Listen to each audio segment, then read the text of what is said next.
President Biden is taking a victory lap on the economy, even as economists say a recession is still quite possible. U.S. gross domestic product grew at an annual pace of 2.9% from October to December. That quarterly number is slightly down from the previous quarter. The president spoke Thursday in Virginia.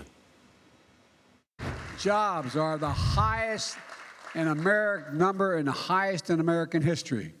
And wages are up. And they're growing faster than inflation. Now we've got to protect those gains. We've got to protect those gains that our policies have generated. Protect them from the MAGA Republicans in the House of Representatives who are threatening to destroy this progress.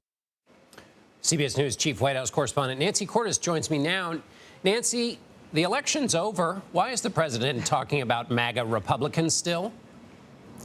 Well, because now he's confronting Republican control of Congress. And what that means is for the next 2 years, it's going to be a lot more difficult for him to get things done. He's certainly not going to see the string of legislative successes that he experienced in the first 2 years of his presidency. And he's going to have something to point to when he does run for re-election in 2024 to explain why he has been able to push so little of what's left of his agenda through Congress. And so he is setting these Republicans, and particularly these MAGA Republicans, up as a foil to say, here's my agenda, here's what they want to do, and here's how those two things are very different. More broadly, Democrats in general are going to make an argument in 2024 that Republicans have stood in the way of progress, that they can't be trusted to lead the House, let alone the White House. And so this is a message that you're hearing from a lot of folks in the Democratic Party, from the president on down.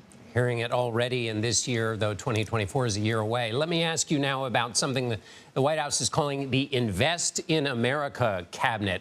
Who is in this? And is this a real thing, Nancy, or is this one of the things the White House does when they can't do much, but they want to look like they're doing something? I think you may have hit the nail on the head, John, because the members of this Invest in America cabinet are all of the cabinet members who are already helping the president with his economic plans. I'm talking about the Commerce Secretary, the Transportation Secretary, the Labor Secretary, the Health and Human Services Secretary. The White House says that this cabinet is going to be tasked with instituting the president's economic plans and making sure that there is private sector investment for the president's economic plans. But when you think about it, that's what these secretaries are doing already. The Commerce Secretary, for example, is already working to distribute billions of dollars worth of incentives to build to boost chip manufacturing, computer chip manufacturing in this country. The Transportation Secretary is busy doling out money from the infrastructure law that passed to help build roads and bridges. So basically, they're taking something that these cabinet secretaries are doing already, packaging it in a new way to show that this president is still laser focused on the economy. Meet the new cabinet just like the old cabinet. Nancy Cordes at the White House. Thank you. You're welcome.